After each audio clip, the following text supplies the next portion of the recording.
یہ بھی انشاءاللہ آپ کو پتہ ہے 2023 کے اندر، یہ 2020 چل رہا ہے نا، 3 سال کے بعد ٹرکی سے پابندیاں اٹھنے والی ہیں. جو آپ کو پتہ ہے سلطنت عثمانیہ ٹوٹی تھی نا پہلی جنگ عظیم میں، جرمنی کا ساتھ دے دیا تھا ٹرکش نے، باقی سارے دوسری طرف تھے، چاہے وہ امریکہ ہو، برٹن ہو، فرانس ہو.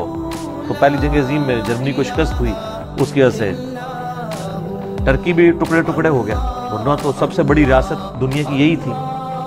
پورا میڈیٹرینین سی کے اراؤنڈ جتنا کچھ ہے، یورپ اور ایشیا، یہ سب کچھ ان کے پاس تھا.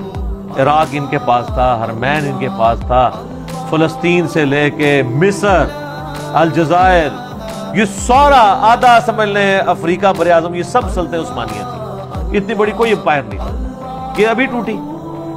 1917 کے اندر جب یہ معاملہ ہوا تو اس وقت بالفور ڈیکلیریشن ہوئی، جس میں یہ اجازت مل گئی ان کو کہ یہ آ کے یہودی یہاں پہ اپنی آبادکاری کر سکتے ہیں.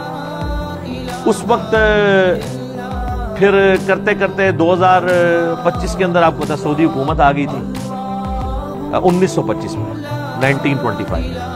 2023 کے اندر معاہدہ ہوا تھا 1923 میں، 2023 میں یہ 100 سال پورے ہونے ہیں.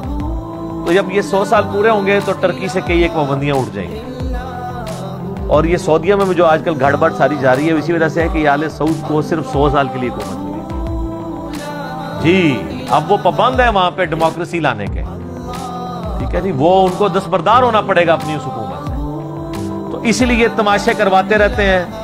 اور امریکہ کا بھی پریشر آپ کو پتا ہے، 4-5 سال پہلے انہوں نے طیب اردگان کو ہٹانے کی کوشش کی کو کر کے. تو وہ کیونکہ ان کو نظر آ رہا ہے کہ 2023 تک اگر طیب اردگان رہ گیا تو وہ تو ایک پاپولر لیڈر بھی ہے، پوری دنیا کے مسلمانوں کے ساتھ کھڑے ہیں، تو یہ دوبارہ سلطنت عثمانیہ دوبارہ ہی نہ بن جائے گی، پابندیاں تو اٹھ جائیں گی ان سے. پھر ان کی اب پابندیوں کے ساتھ انہوں نے اکانومی اپنی کدھر لے گئے. اس وقت یورپ میں سب سے فاسٹسٹ گروئنگ اکانومی ان کی ہے.